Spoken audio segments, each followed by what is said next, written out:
ఒక్క స్కీమ్ వల్ల తెలంగాణ ఆర్టీసీ పూర్తిగా మారిపోయిందంటే నమ్ముతారా? అదే ఫ్రీ బస్ స్కీమ్. కొంతమంది దీన్ని మహిళలకు వరం అంటున్నారు, మరికొందరు మాత్రం ఆర్టీసీకి భారం అంటున్నారు. అసలు నిజమేంటి చూద్దాం. 2023 డిసెంబర్లో ఈ స్కీమ్ స్టార్ట్ అయ్యాక తెలంగాణలో మహిళలు చేసిన ఫ్రీ జర్నీలు 290 కోట్లకు పైగా. అంటే ఊహించండి, రోజుకి దాదాపు 35 లక్షల మంది మహిళలు ఆర్టీసీ బస్సుల్లో ట్రావెల్ చేస్తున్నారు.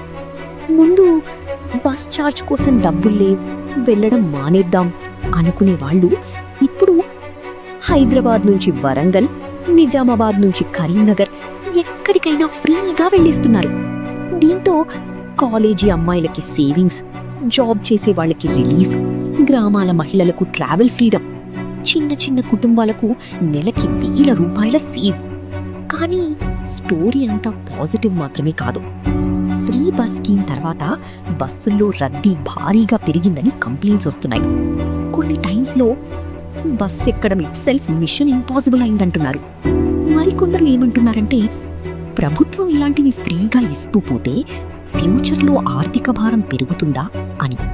కానీ సపోర్ట్ చేసేవాళ్ళు మాత్రం డబ్బులు లేక బయటకు వెళ్ళలేని మహిళలకు ఈ స్కీమ్ నిజంగా జీవితం మార్చిందంటున్నారు.